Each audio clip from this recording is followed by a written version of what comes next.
My brother ignores my dying wife for 8 months. Now he's begging me to save his life. I lost Eloise in the brutal winter of 2023. She was only 32. She was caught in a horrific 5-car pileup on Interstate 90, and while we prayed for a miracle during her coma, you always desperately cling to the delusion that they'll wake up. She never did. For 8 agonizing months, my existence was confined to the neurological ICU at Harborview. I slept on a rock-hard vinyl love seat, survived on bitter cafeteria coffee, and watched the rhythmic rise and fall of her ventilator. My family? Ghosts. My older brother, Reginald, and my father lived exactly 40 minutes away. They'd shoot over a text saying, "Thinking of you, stay strong," but never walked through those doors. Reginald didn't once offer to mow my lawn. My dad didn't once bring a hot meal. Empty texts. That was the extent of their support. But then there was Phineas. He was this 22-year-old kid Eloise had hired to help run her independent pottery studio. When Eloise got hurt, Phineas didn't panic and find a new job. Every single evening, after spending 9 hours fulfilling orders completely alone, Phineas would ride the commuter train down to the hospital. He brought her favorite indie folk playlists, playing them softly on a speaker. He brought in clay samples, gently rubbing the textured surfaces against Eloise's fingertips, hoping the familiar sensation might spark some brain activity. On the nights I was completely shattered, Phineas would forcibly order takeout, hand me a fork, and refuse to leave until I ate. He kept Eloise's dream alive while she was dying, and he kept me tethered to the earth. After Eloise passed, the silence from my family was deafening. Reginald called twice before vanishing back into his schedule. Phineas, however, kept the studio running. He'd show up at my house on Sunday mornings with fresh bagels. We'd sit on my patio, drinking coffee, and he'd tell me stories about Eloise's fierce artistic vision. He mourned my wife with the same devastating intensity that I did. Before the accident, Eloise and I had saved $114,500 in a joint business account to buy a larger commercial warehouse. After she died, that money felt radioactive. I couldn't touch it. That brings us to last Thursday. My dad summoned Reginald and me to his estate attorney's office in downtown Seattle. The atmosphere was incredibly tense because Reginald's software startup had just spectacularly imploded. He was drowning in debt, staring down bankruptcy, and about to lose his custom-built house. While the lawyer stepped out, Reginald started aggressively venting. He leaned over the mahogany table and said, "Look, I know about Eloise's commercial expansion fund. You're sitting on over $100 grand. I need an $85,000 loan right now, or I lose my home. It's family money. It stays in the family." I looked at him, completely disgusted. I calmly reached into my briefcase, pulled out a transfer authorization form, and set it on the desk. "I'm not loaning you a dime, Reginald. That money is going to Phineas." Reginald's jaw dropped. His face flushed a dark purple. "Are you out of your mind? You're giving 6 figures of our family's wealth to some minimum wage clayboy?" My dad slammed his hand on the table. "Son, listen to reason. Your brother is facing financial ruin. Phineas is an employee. Reginald is your flesh and blood. You'd let your own brother become homeless for a stranger?" "Phineas isn't a stranger," I fired back, my voice echoing in the stifling office. "He was the one holding my wife's hand when her oxygen dropped. He was the one feeding me when I couldn't stand up." Reginald stood up, knocking his leather chair backward. "I had investor meetings. I was trying to build a legacy for this family. You're throwing our future away out of pure spite." I just looked at him with absolute pity. "You build a legacy by showing up when the world is ending, Reginald. You weren't too busy. You were just too cowardly to look at a dying woman." The attorney walked back into the room. Without breaking eye contact with my brother, I slid the signed document across the desk. "Execute this transfer immediately, please. The full balance to Phineas's new LLC." I picked up my coat, walked out to the elevator, and let the heavy glass doors seal shut behind me, leaving Reginald shouting at a piece of paper he would never touch. The drive back to my house was the quietest 30 minutes of my life. I didn't turn on the radio. I didn't check my phone when it buzzed 3 times in the cup holder. I just watched the gray Seattle drizzle smear across the windshield and felt a strange, cold clarity. For months, I'd been walking around with a hollowed-out chest, feeling like I owed the world something for surviving while Eloise didn't. In that lawyer's office, that weight just evaporated. I pulled into my driveway and saw Phineas's beat-up 2012 Subaru parked out front. He was sitting on the porch steps, wearing a paint-stained hoodie, scrolling through his phone. He looked up and waved, a small, tired smile on his face. He didn't know yet. He thought we were just having our usual Thursday check-in about the studio's kiln maintenance. "Hey," he said as I climbed out of the car, "the radiator in the back room is acting up again. I think we might need a pro to look at it before the damp sets into the greenware." I stood there for a second, just looking at him. He was worried about a $50 repair while I had just signed over a life-changing amount of money to him. "Forget the radiator, Finn," I said. "We're moving." He frowned, standing up. "Moving? Like the studio? Is the landlord finally kicking us out?" "No," I said, reaching for my keys. "We're buying the warehouse on 4th, the one Eloise wanted. I just authorized the transfer. It's yours. The business, the building, the funding, all of it." Phineas didn't jump for joy. He didn't scream. He actually turned a little pale and sat back down on the steps. "I can't take that, man.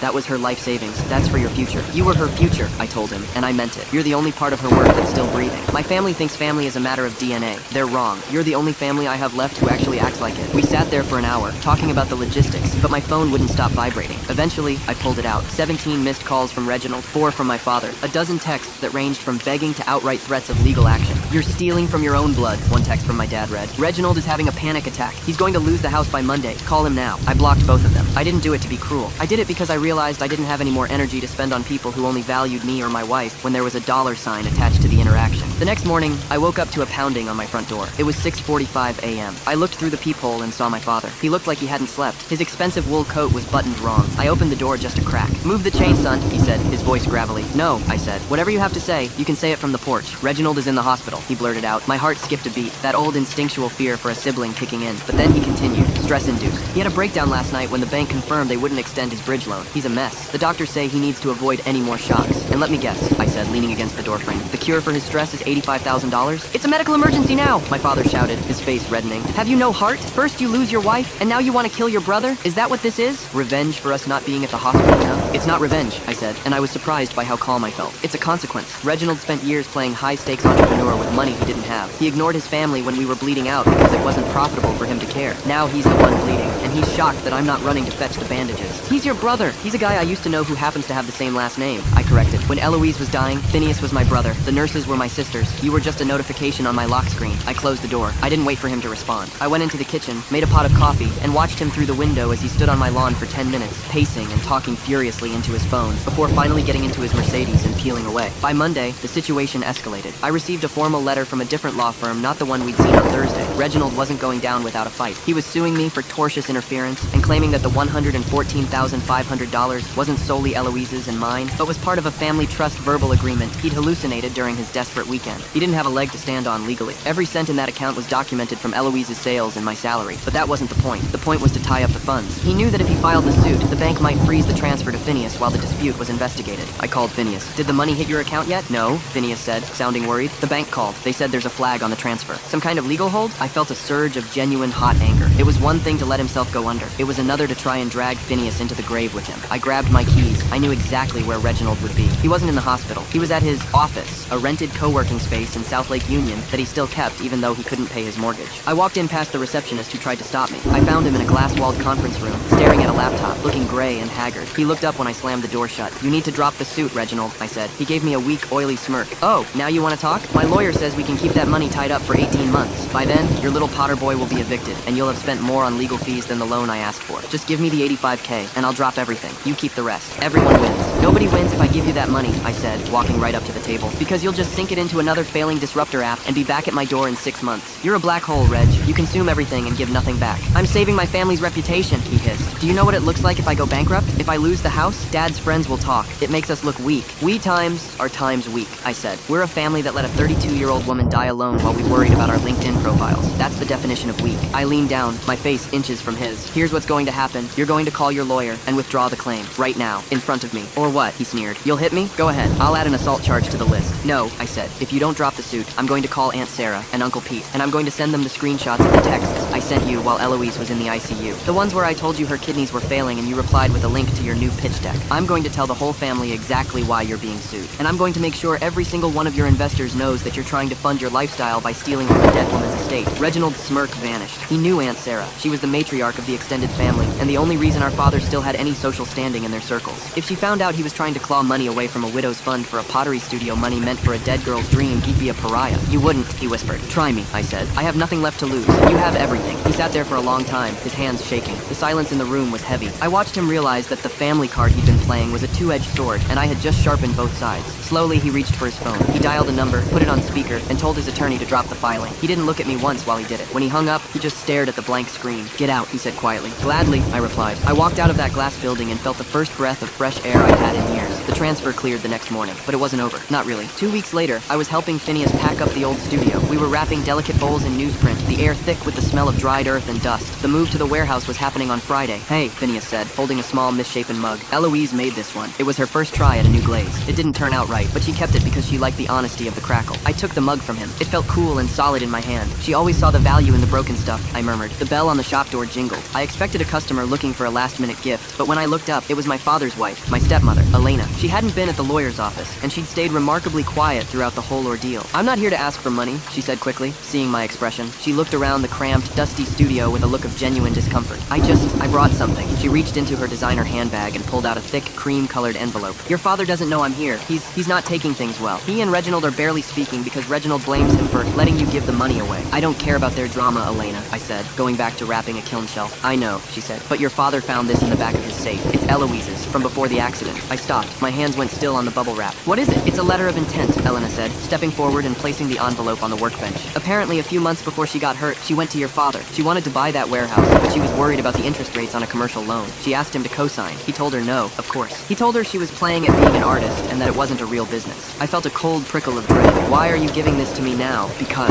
Elena said, her voice dropping to a whisper, there's a second page. It's a personal note she left with him. She told him that if anything ever happened to her, she wanted the studio to go to Phineas. She had it all written out, like an informal will. Your father kept it hidden because he didn't want you to have any more excuses to stay connected to this life. He wanted you to come back to the family firm. I grabbed the envelope and ripped it open. The handwriting was unmistakable. Eloise's loopy, hurried script. If I'm not here to see the new space, it read. Finn gets the keys. He's the heart of the place. Don't let the suits take it, please. I looked at the date. It was dated 3 weeks before the crash. My father had known this entire time. He had watched me mourn, watched me struggle, watched me fight with Reginald over that money, all while holding a document that proved I was doing exactly what Eloise wanted. He hadn't just been indifferent, he had been a saboteur. He's a monster, I said, the words barely audible. He's a man who likes control, Elena corrected sadly. He thought if the studio failed, you'd have nothing left but him. He didn't realize that nothing is exactly what you'd prefer over him. She turned to leave, but stopped at the door. Reginald's house goes up for auction on Thursday. He's moving into your father's guest suite. It's going to be a very small, very bitter world in that house from now on. She left, and I stood there holding the letter. Phineas was watching me, his eyes wide. What does it say? He asked. I handed it to him. I couldn't even speak. I watched his face as he read it, watched his eyes fill with tears as he realized that his mentor, the woman he'd looked up to like a big sister, had seen him, really seen him. She knew, he whispered. She knew I could do it. Yeah, I said, wiping my eyes with the back of my hand. She knew. The warehouse move went ahead. It was a beautiful, sprawling space with high ceilings and massive windows that let in the weak Seattle sun. We set up the wheels in a row, organized the glazes by color, and hung a huge sign over the door. Eloise. For a few weeks, things were peaceful. I helped Phineas with the books in the evenings, and during the day, I went back to my own job, feeling like a human being again. I had blocked my father and Reginald on everything. I thought the wall was high enough. Then, I got a call from an unknown number. Usually, I'd ignore it, but something made me pick up. Is this the owner of Eloise's studio? A woman's voice asked. She sounded professional, clipped. It is. How can I help you? This is Sarah Higgins from the City Planning and Development Office. We're reviewing the commercial permits for the 4th Avenue warehouse. There's been an anonymous complaint filed regarding the zoning of the kiln ventilation system. We're going to need to send an inspector out tomorrow morning, and until the inspection is cleared, we're issuing a temporary cease and desist on all firing operations. I felt a pit form in my stomach. A cease and desist? We just moved in. The ventilation was inspected during the sale. The complaint alleges the system was modified post-sale without a permit, she said. If the kilns are running when the inspector arrives, it's a $5,000 fine per day. I hung up and looked at Phineas, who was currently loading a batch of custom wedding favors into the big electric kiln. If we didn't fire them tonight, they wouldn't be ready for the client on Saturday. Finn, stop, I said. I didn't need to guess who had filed the complaint. Reginald was sitting in our father's guest house with nothing to do but stew in his own failure and look for ways to poke holes in my life. He knew the warehouse was our fresh start. He knew that a delay in orders could tank a small business's reputation before it even got off the ground. But he didn't realize one thing. I wasn't the grieving, broken man I was 8 months ago. I was someone who had already lost the most important thing in the world. There was nothing he could do to me that compared to that. I called the number back. Miss Higgins, I'd like to know who filed that complaint. I can't disclose that information, sir. Is it a Mr. Reginald Vance? There was a long pause on the other end. I'm sorry, I can't confirm that, but I would advise you to ensure your paperwork is in order for tomorrow at 8 a.m. I looked at the letter Eloise had written, framed now on the wall of the new office. I looked at Phineas, who was looking at me with a mixture of fear and determination. We aren't stopping, I told him. Load the kiln, fire it, I'll deal with the inspector. But the fine. I don't care about the fine, I said. This isn't about the money anymore. It's about not letting the ghosts win. That night, I didn't go home. I stayed at the warehouse,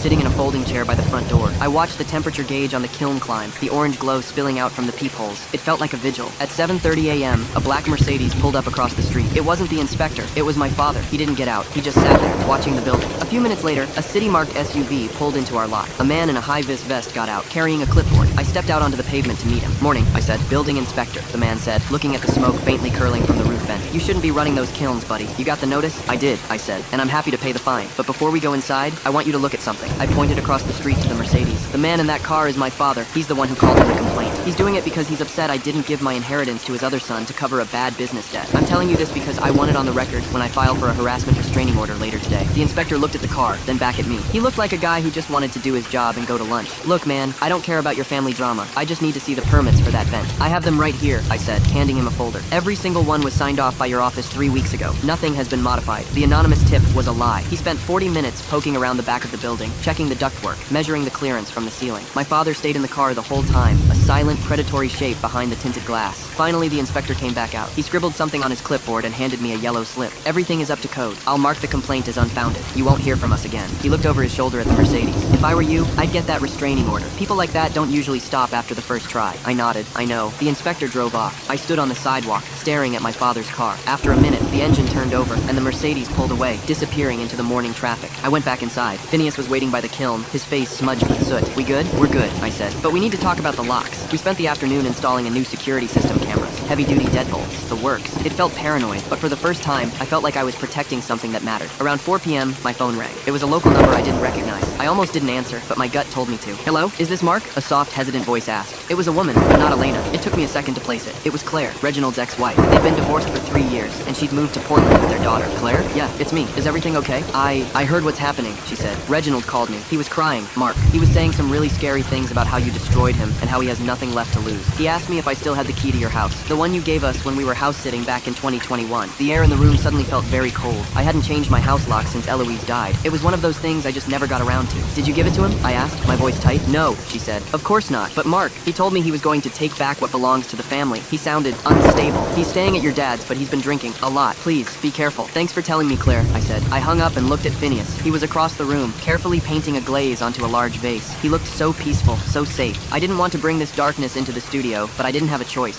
Finn, I said, I need you to stay here tonight. Lock the doors from the inside. Don't open them for anyone but me. I have to go to my house. What's wrong? Just a loose end, I said. I'll be back in a few hours. I drove home, my heart hammering against my ribs. I kept expecting to see the Mercedes or Reginald's old SUV behind me. When I pulled into my driveway, everything looked normal. The porch light was on. The neighbor's kids were playing in the yard 2 houses down. I walked up to my front door and reached for my keys, but I stopped. The door was already slightly ajar. I didn't call the police. Not yet. I knew if I did, my father would use his influence to sweep it under the rug, call it a family misunderstanding, and Reginald would be back on the street by morning. I needed him to see that this was over. I pushed the door open quietly. The house smelled like stale beer and something else, something familiar. I walked into the living room. Reginald was sitting on my sofa. He wasn't holding a weapon. He was holding a cardboard box, Eloise's box. The one from the top of our closet that held her old sketchbooks, her wedding veil, and the letters we'd written to each other during our first year of dating. He was throwing the letters, one by one, into the fireplace. The pilot light was on, and a small, flickering flame was consuming the paper. Stop, I said. He didn't jump. He just looked up, his eyes bloodshot and unfocused. He looked 20 years older than he had 2 weeks ago. You think you're so much better than me, he rasped, because you're the loyal one, the one who stayed. But you're just a coward, Mark. You're hiding in your grief because you're too scared to live a real life. This stuff, it's just paper. It doesn't mean anything. It means everything to me, I said, walking toward him. Stay back, he said, reaching into the box and grabbing her veil. The delicate lace caught the light. You want to play hardball? You want to threaten my reputation? Let's see how you feel when all your precious memories are ash. If you burn that, Reginald, I'm not calling the cops, I said, my voice dangerously low. I'm calling the bank. I know about the offshore account Dad set up for you in the Caymans back in 2018. The one you've been using to hide your consulting fees from the IRS. Reginald froze. His hand was inches from the flame. You don't know anything about that. I know the account number, I lied. I didn't, but I knew my father, and I knew how he operated. He'd mentioned a rainy day fund once at Christmas when he was 3 scotch and sodas deep. I know the bank, and I know the name of the shell company. If that veil touches the fire, I'm sending an anonymous tip to the Treasury Department. They don't care about family legacy. They care about tax evasion. Reginald's hand trembled. He looked at the veil, then at me, then at the fire. He was a cornered animal, realizing that every bridge he'd tried to burn was the one he needed to get home. You'd ruin Dad too, he said. Dad ruined himself the day he hid Eloise's letter, I said. I'm just the one turning on the lights. Slowly, Reginald pulled his hand back. He dropped the veil back into the box. He looked like he was about to collapse. I have nowhere to go, Mark, he whispered. The bank took the house today. Dad is. He's making me sleep in the maid's quarters. He tells me every hour how much of a disappointment I am. I just wanted a win. Time. Then go get one, I said. Get a job. Go to rehab. Do something that doesn't involve stepping on other people to feel tall, but stay away from me, and stay away from her things. I walked over, took the box from his lap, and pointed toward the door. Leave the key on the table. He stood up, his movements heavy and awkward. He fished the key out of his pocket, set it on the coffee table, and walked out without another word. I heard his car start and pull away. I sat down on the floor, holding the box to my chest. I felt sick. I felt exhausted. But I also felt, for the first time since the accident, like the air in my house belonged to me again. I spent the next hour meticulously checking every room. He hadn't taken anything else. He just wanted to hurt me where it was soft. I called a locksmith and paid triple for an emergency midnight change. Then, I drove back to the warehouse. Phineas was asleep on the small sofa in the office, a sketchbook open on his chest. I didn't wake him. I just sat at the workbench and pulled out the letter Elena had given me. Don't let the suits take it, please. I picked up a piece of charcoal and turned to a fresh page in the studio logbook. I started sketching not a bowl or a vase, but a design for a memorial garden in the courtyard of the warehouse. A place with benches and wind chimes made of fired clay, and flowers that bloomed even in the gray Seattle winter. The next morning, the sun actually came out. It was one of those rare, bright days where the city feels like it's been scrubbed clean. I was at the studio early, helping Phineas unload the kiln. The wedding favors had turned out perfectly, a deep, shimmering blue that looked like the ocean at dusk. Mark, Phineas said, looking out the front window. You might want to see this. I walked over. A delivery truck was parked out front. 2 men were unloading a massive, heavy-duty industrial kiln, the kind that costs more than a mid-sized sedan. We didn't order that, I said, walking out to the sidewalk. There must be a mistake. Delivery for Eloise's studio, the driver said, checking his clipboard. Paid in full. It's a gift. From who? He flipped a page.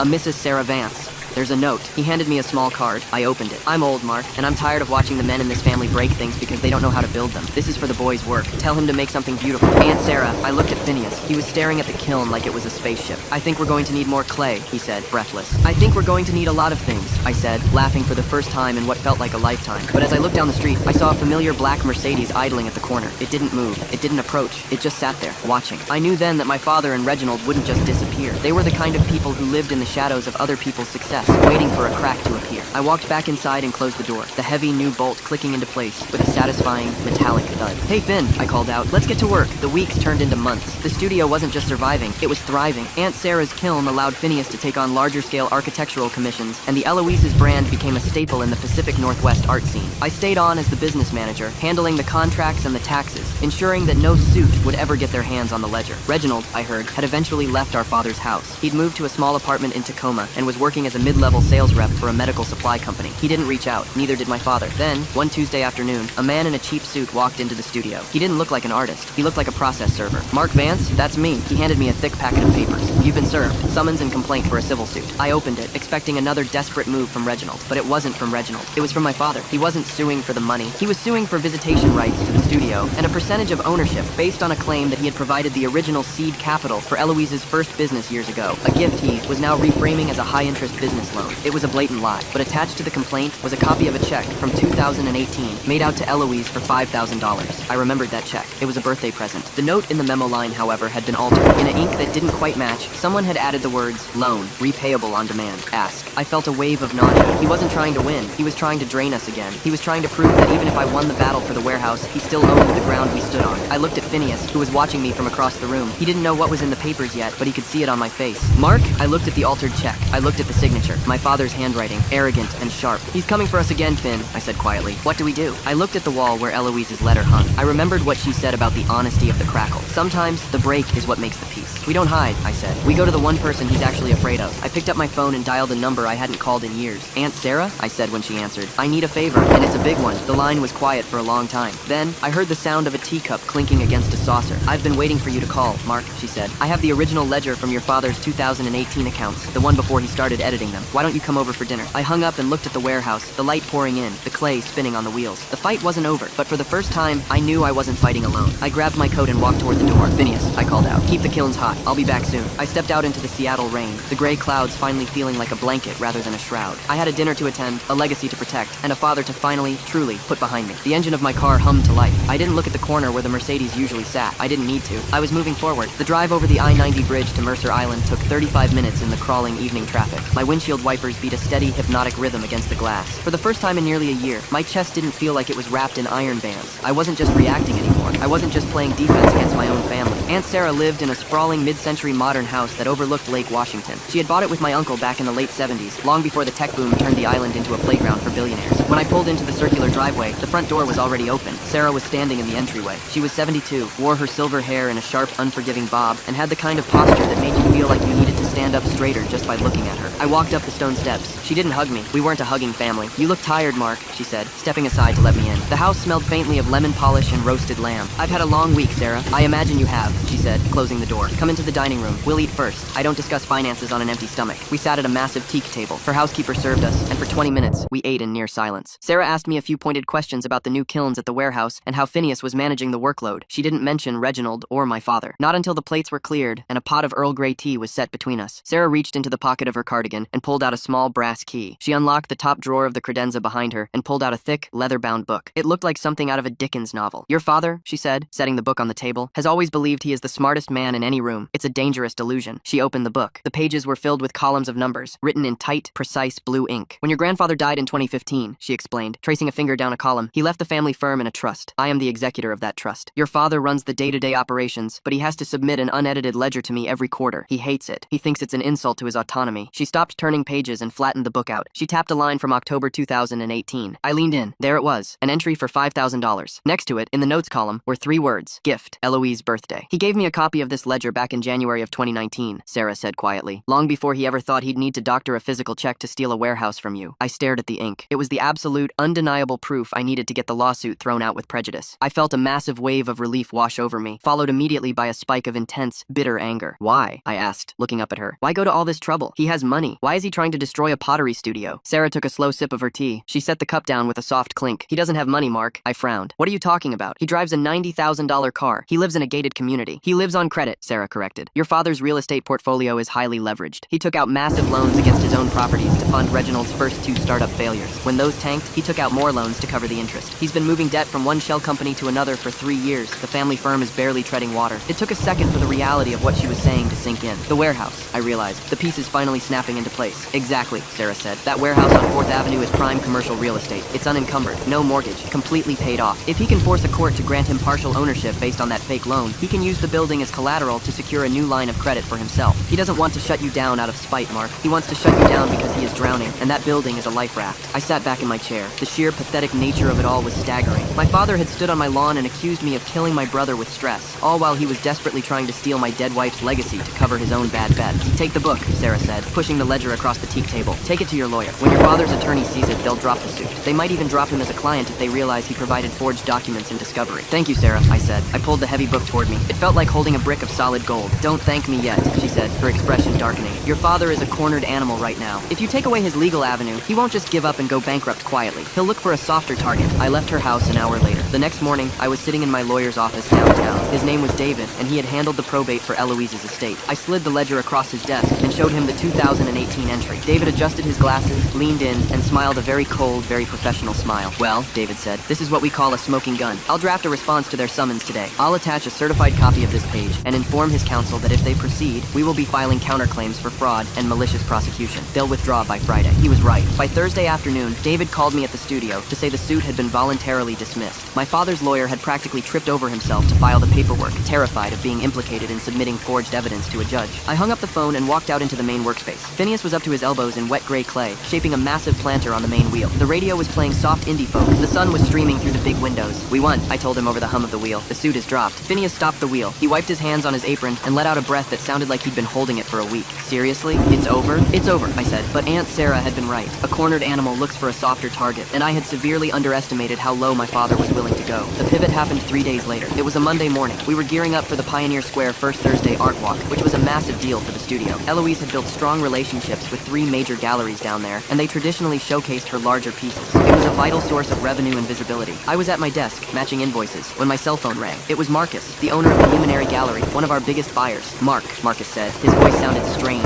uncomfortable. Listen, man, we need to talk about the showcase this week. Sure, I said, pulling up his file on my laptop. We have the 6 large cobalt vases ready to go, and Phineas finished the textured wall hangings. We can deliver them tomorrow. Yeah, about that, Marcus hesitated. I don't think we can display the new pieces. Actually, I need to pull the Eloise's studio showcase entirely from the front window. I stopped typing. Marcus, what's going on? We've been planning this for 2 months. The work is spectacular. I know it is, he said, but I got a phone call yesterday from someone very prominent in the local arts endowment board. They said there's a lot of discomfort in the community right now regarding your studio. Discomfort about what? About the fact that you're using an uncredited assistant to churn out work under a dead woman's name, Marcus said quietly. The caller said it's exploitative, that you're running a sweatshop operation, capitalizing on Eloise's tragedy to sell imitation pieces manufactured by a kid making minimum wage. They threatened to organize a boycott of the gallery if I prominently feature the work. My blood ran cold. The sheer, calculated malice of it took my breath away. He couldn't steal the building, so he was trying to destroy the brand. He was trying to make the name Eloise's toxic in the one city where it mattered. Marcus, I said, my voice dangerously calm. Who called you? Was it an older man? Sounded like a lawyer? I can't say, Marcus deflected. You know how this city is, Mark. It's a small circle. Reputation is everything. If the board thinks you're defrauding collectors by passing off this kid's work as Eloise's legacy, I can't risk my gallery being associated with a scam. It's not a scam, I fired back. Phineas is the owner of the studio. Everything is clearly labeled. We never claim he is Eloise. We claim he is continuing her vision. You know this. You've met him. I'm sorry, Mark. The decision is final. I have to look out for my business. He hung up. I slowly put the phone down. I looked through the glass wall of the office. Phineas was carefully loading the last of the cobalt vases into packing crates, completely unaware that the show he had been working 18-hour days for had just been canceled. 10 minutes later, the phone rang again. It was the curator of the second gallery. Same story. Same anonymous concerns from a prominent community member. They were dropping us from the First Thursday walk. My father was methodically cutting off our oxygen. He was using his country club connections and his money to poison the well. I walked out of the office. The warehouse suddenly felt huge and empty. Phineas looked up from the crates, holding a roll of bubble wrap. He saw my face and his smile faded immediately. "What's wrong?" he asked. "Don't pack the crates," I told him, the words tasting like ash in my mouth. "Marcus just canceled. So did the Obsidian Gallery." Phineas dropped the bubble wrap. He looked at the vases, then at me. "Canceled? Why? Was the glaze wrong? I can fix the firing schedule, I can." "It's not the glaze, Finn." I walked over and leaned against the heavy wooden work table. "It's my father. He's calling the gallery owners. He's telling them that we're running a scam, that you're just a cheap proxy and I'm exploiting Eloise's death for profit." Phineas stared at me. All the color drained from his face. This wasn't a legal battle over a deed. This was an attack on the one thing Phineas cared about more than anything else in the world, his integrity and his respect for Eloise. "He's telling people I'm faking her work?" Phineas whispered, his voice cracking. "He's trying to starve us out. He wants the warehouse to go under, so I have to sell it, probably to him, at a massive loss." Phineas looked down at his hands, heavily stained with blue dye and gray clay. He looked younger than 22 in that moment. He looked like a kid who had just been told the world was entirely corrupt. "Maybe he's right," Phineas said softly. "Don't you dare say that. Mark, look at me." He gestured to his paint-splattered clothes and the massive, echoing warehouse. "I'm not her. I can replicate her techniques, but I don't have her name. If the galleries drop us, we have no wholesale income. We can't pay the property taxes on a building this size selling $50 mugs at the Sunday farmers market. We'll be bankrupt in 6 months." He walked over to the nearest crate, reached in, and pulled out one of the cobalt vases. He ran his thumb over the rim. "I wanted to keep her dream alive," he said, tears welling up in his eyes. "But maybe all I'm doing is ruining her name." He set the vase down, took off his apron, and threw it onto the table. "I'm going home, Mark.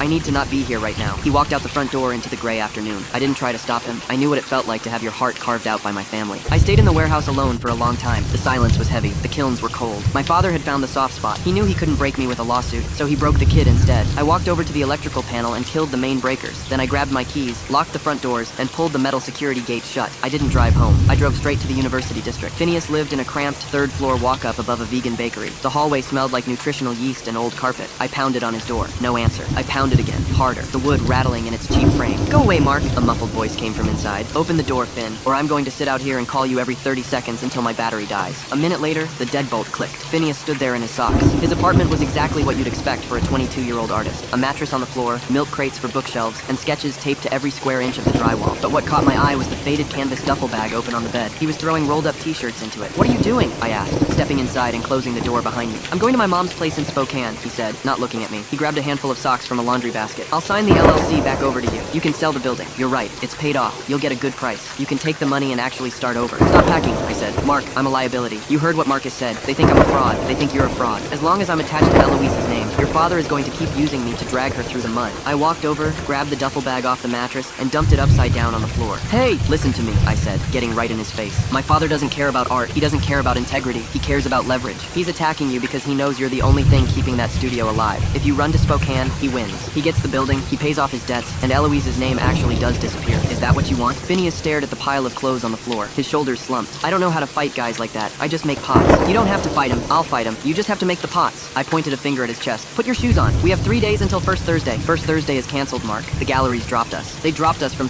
their time spaces," I said. "They didn't drop us from the city. The warehouse is 3 blocks from the main art walk route. We have 10,000 square feet of empty floor space, track lighting from the previous tenant, and enough inventory to fill a museum. We aren't doing a showcase in someone else's window. We're doing our own show." Phineas blinked. The panic in his eyes started to recede, replaced by a tiny, hesitant spark. "An independent show? We don't have a mailing list. We don't have buyers." "Eloise did," I said. We drove back to my house. I went into the hall closet and pulled out a heavy plastic storage bin. It was the one I hadn't been able to open since the funeral. It contained all of Eloise's old business records from the years before she got gallery representation, back when she was hustling at craft fairs, farmers markets, and direct-to-consumer sales. She kept everything in spiral-bound notebooks and a battered external hard drive. We sat at my kitchen table, drinking black coffee, and plugged the hard drive into my laptop. "There," I said, double-clicking a spreadsheet titled Times Client Archive 2016-2021. It was a list of over 400 names, email addresses, and phone numbers. These weren't gallery curators or wealthy investors looking for tax write-offs. These were the people who had bought her early mugs, the people who had commissioned her first dinnerware sets for their weddings, the people who actually loved her work because it was hers. "We email them," I said. "We tell them the studio is reopening. We invite them to the warehouse. We don't need the Seattle Arts Council or my father's country club friends. We just need the people who actually care." Phineas spent the next 6 hours drafting the email. He didn't use marketing jargon. He just told the truth. He wrote about Eloise, about her vision, and about the new space. He attached photos of the new cobalt vases and the textured wall hangings. He invited them to an open house this Thursday evening. No cover charge, no gallery markup, just the work. We hit send at 2 a.m. The next 48 hours were a blur of manual labor. We scrubbed the concrete floors of the warehouse until they shone. We built makeshift display display pedestals out of leftover shipping pallets, draping them in clean, white canvas. We positioned the lights. It didn't look like a high-end, sterile gallery. It looked raw, industrial, and real. It looked exactly like the kind of space Eloise had always dreamed of. By Thursday afternoon, my nerves were completely fried. We hadn't received many replies to the email. A few polite congratulations and a couple of we'll try to make it responses. It was entirely possible we were going to open the doors at 6 o'clock and stand in an empty warehouse for 4 hours. At 4:30, I was in the back office, double-checking the credit card swiper on the tablet when I heard the heavy front door open. I walked out, expecting Phineas, who had run down the street to grab us sandwiches. Instead, standing in the middle of the empty gallery floor, looking wildly out of place in her tailored Chanel suit, was Aunt Sarah. She was holding a sleek, black cane she didn't actually need for walking, but liked to use for pointing. "Aunt Sarah," I said, wiping the dust off my hands onto my jeans. "What are you doing here?" "I received an email," she said, tapping the concrete floor with her cane. "From a Phineas. Quite a well-written email, actually. Earnest. I detest earnestness usually, but it suited the occasion." "You were on Eloise's old mailing list?" I asked, genuinely surprised. I didn't think my aunt and my wife had ever been particularly close. "Eloise made me a teapot in 2017, Sarah said smoothly. "I buy my tea from a very specific estate in Darjeeling, and it requires a certain heat retention. Her teapot was the only one that didn't ruin the brew. I told her to put me on her list. I like to keep track of competent people." She walked over to one of the displays. It was a massive, deep blue vase, the glaze cracked and textured like sea ice. She leaned in, inspecting the rim. "Your father is furious, by the way," she said, her voice casual, as if she were discussing the weather. I stiffened. "He knows about the show tonight?" "Of course he knows. He has Marcus at the Luminary Gallery on speed dial. Marcus called him to gloat that he'd canceled your showcase, only to find out an hour later that you're hosting an independent exhibition 3 blocks away." Sarah turned to look at me, her sharp eyes missing nothing. "He's coming here tonight, Mark. Let him come. The building is in Phineas's name. I'll have him trespassed." "He isn't coming alone," she said, stepping closer. "He's bringing Reginald, and he's bringing Eleanor Davies." The name hit me like a bucket of cold water. Eleanor Davies was the head of the Seattle Arts Review Board. She was the gatekeeper for every major grant, every public art commission, and every municipal gallery space in the city. If she decided your work was derivative or exploitative, you were blacklisted. "Why would she come here?" I asked. "Because your father told her that you are selling forged pieces,"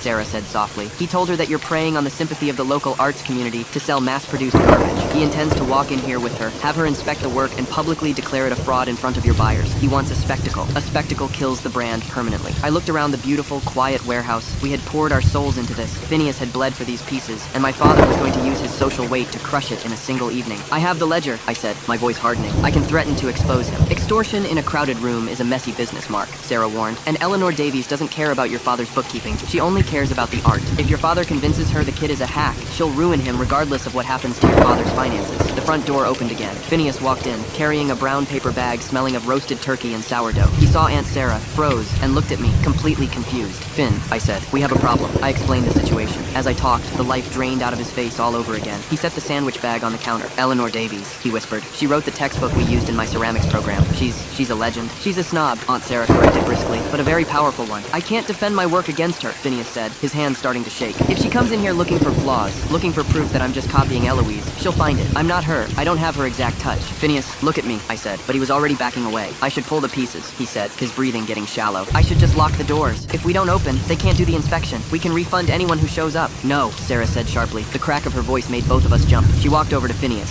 She wasn't a tall woman, but she completely commanded the space. "You will not lock the doors. You will not hide." She turned her cane and pointed it at the back of the warehouse, toward the massive new industrial kiln she had bought for us. "Did you use the new kiln for these pieces?" "Yes, ma'am," Phineas stammered. "And what did you do differently than Eloise?" I altered the firing schedule. The new kiln holds heat longer. I had to change the glaze composition to prevent blistering. I added more silica. It makes the finish slightly glossier, but it prevents the microfractures Eloise used to struggle with." "So you didn't copy her?" Sarah said, raising a perfectly plucked eyebrow. "You improved the structural integrity while maintaining the aesthetic." Phineas blinked. "I guess. Yes." "Then you have nothing to fear from Eleanor Davies," Sarah said. She turned to me. "Your father is relying on the fact that you will both be intimidated. He expects you to be defensive. Defensive people look guilty." "What are you suggesting?" I asked. "I'm suggesting," Sarah said, checking her gold wristwatch, "that we greet them at the door, and we give them exactly what they want, a tour." At 6 p.m., we unlocked the doors. For the first 20 minutes, it was dead quiet. The anxiety was a physical weight in my chest. Then, a couple walked in. I recognized them from the email list. They had bought a set of mixing bowls from Eloise 3 years ago. Then a group of 4 art students arrived. Then a local interior designer. By 6:45, there were about 40 people in the warehouse. There was a low, pleasant hum of conversation. Phineas was actually smiling, talking to a woman about the silica content in the blue glaze. Then the temperature in the room dropped. I saw them through the front windows before they walked in. My father, wearing a charcoal suit, looked like a shark cruising through shallow water. Reginald was beside him, wearing a blazer that was slightly too tight, his face flushed, probably from pre-gaming at a bar down the street. And with them was a tall, severe-looking woman with a silver bob and a thick, chunky turquoise necklace.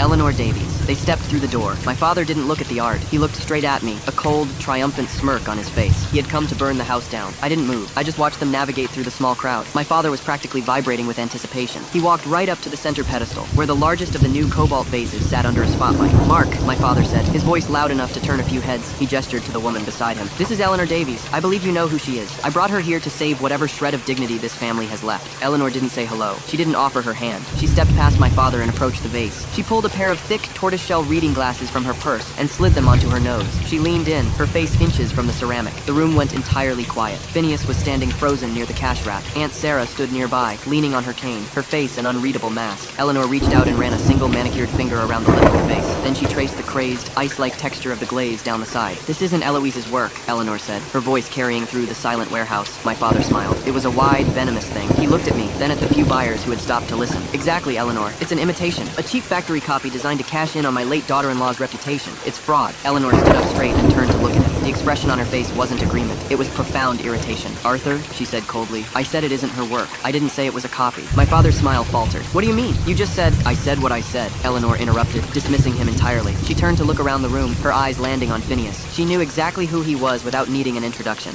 "You, come here." Phineas swallowed hard. He walked over, wiping his palms on his jeans. "You changed the silica ratio in the cobalt dip," Eleanor said, pointing at the vase. "Why?" To accommodate the higher firing temperature," Phineas said, his voice shaking slightly before he found his footing. "Eloise loved this color, but she always struggled with microfractures during the cooling cycle. The new kiln holds heat longer. I added the silica to stabilize the structure so the glaze could stretch without breaking." Eleanor stared at him over the rim of her glasses. Eloise was brilliant, but she was impossibly stubborn about her cooling cycles. "I told her 3 years ago she needed to adjust her silica. She didn't want to lose the depth of the blue," Phineas said quietly. "I figured out a way to layer it. 3 thin coats instead of 1 thick one. It keeps the depth but stops the cracking." Eleanor looked back at the vase. She stood in silence for a full 30 seconds. In the art world, 30 seconds is an eternity. My father looked like he was going to jump out of his skin. "Eleanor," my father pressed. "It's a sweatshop operation. He's mass-producing." "Arthur, shut up," Eleanor snapped. She didn't even look at him. She kept her eyes on the vase. "Don't insult my intelligence. I know a slip-cast factory pour when I see one. This is hand-thrown, and it is spectacular." She finally turned back to my father. The look she gave him was the kind of look you give a dog that just soiled an expensive rug. "If you dragged me down here to settle some petty family inheritance dispute, Arthur, you have severely overestimated our acquaintance," Eleanor said, her tone absolute ice. "You told me someone was dragging Eloise Vance's name through the mud. The only person doing that right now is you." My father's jaw actually dropped. His face flushed that familiar, dangerous purple. "Eleanor, you can't be serious. This boy is a nobody. He's stealing her legacy." "He isn't stealing it," she replied, taking off her glasses. "He's evolving it. He's finishing the conversation she started. It's what any good apprentice is supposed to do." She turned away from my father, completely erasing him from the equation, and looked at Phineas. "I'm curating a ceramics exhibition for the Municipal Gallery in October. The theme is resilience. I want this vase, and I want to see your portfolio for the rest of the collection." Phineas looked like he might faint. "Yes, ma'am, I can. I can send that to you." "See that you do," Eleanor said. She pulled out a card and handed it to him. Then, she glanced over at Aunt Sarah. "Sarah?" Eleanor said, with a slight nod of acknowledgement. "Eleanor," Aunt Sarah replied, tapping her cane once on the concrete. "Shall I show you the textured wall hangings? They're quite something. Lead the way." The 2 women walked off toward the back of the warehouse, leaving my father standing alone in the middle of the floor. The crowd, realizing the drama was over, slowly went back to their conversations. The low hum of the room returned. Reginald, who hadn't said a single word since walking in, wouldn't look at me. He kept his eyes on the floor, his hands shoved deep in his pockets. He turned around and walked out the front door, slipping away into the dark. My father just stood there. His ultimate weapon had just validated the very thing he was trying to destroy. He had no lawsuits left. He had no social capital left. He had nothing. I walked up to him. I didn't feel angry anymore. I didn't feel the burning need for revenge that had kept me awake for the last month. Looking at him, in his expensive suit, built on a mountain of hidden debt and bitter resentment, I just felt tired. "It's over, Dad," I said quietly. He looked at me. His eyes were hollow. He opened his mouth to say something, maybe another threat, maybe an excuse, but nothing came out. The absolute certainty that he had lost, completely and publicly, had finally breached his ego. He didn't yell. He didn't cause a scene. He just turned around, pushed open the heavy glass door, and walked out. I watched him cross the street to his Mercedes, get in, and drive away. I never saw him again. The rest of the night was a blur. We sold 18 pieces, including 4 of the large architectural commissions. Aunt Sarah bought a massive serving platter, paid full price, and told me to make sure Phineas drank some water before he collapsed. When the last customer finally left at 10 o'clock, I locked the front door and pulled the metal gate shut. The warehouse was quiet, smelling of clay and rain from the open back window. Phineas was sitting on the floor, leaning against a packing crate. He had a half-eaten turkey sandwich in one hand and Eleanor Davies's business card in the other. He was just staring at the card, shaking shaking his head. I can't believe that happened, he said. Believe it, I told him, walking over and sitting down on a crate across from him. You earned it. We earned it, he corrected. He looked around the massive space, the track lighting casting long shadows across the concrete. Do you think she would have liked it, the show? I thought about Eloise. I thought about the rock-hard love seat in the ICU, the bitter coffee, the silence. I thought about the first time I saw her hands covered in gray slip, laughing because she'd completely ruined a bowl on the wheel. Yeah, I said, and the tightness in my throat was gone. She would have loved it. We spent the next hour cleaning up. I wiped down the tablet. I packed the receipts into a folder. I turned off the spotlights one by one, until only the small lamp on the office desk was left burning. I didn't owe my family anything anymore. The debt I felt for surviving the winter of 2023 was finally paid. Eloise's name wasn't just a memory. It was carved into the foundation of this building, safe in the hands of someone who actually understood its value. I grabbed my coat and my keys. Phineas was already by the back door, turning off the kiln room lights. See you tomorrow, Mark, he said. See you tomorrow, Finn. I walked out to my car. The Seattle rain had stopped, leaving the streets slick and reflecting the amber glow of the streetlights. I unlocked my door, got in, and started the engine. For the first time in a very long time, I didn't look in the rearview mirror to see who was following me. I just put the car in drive and went home.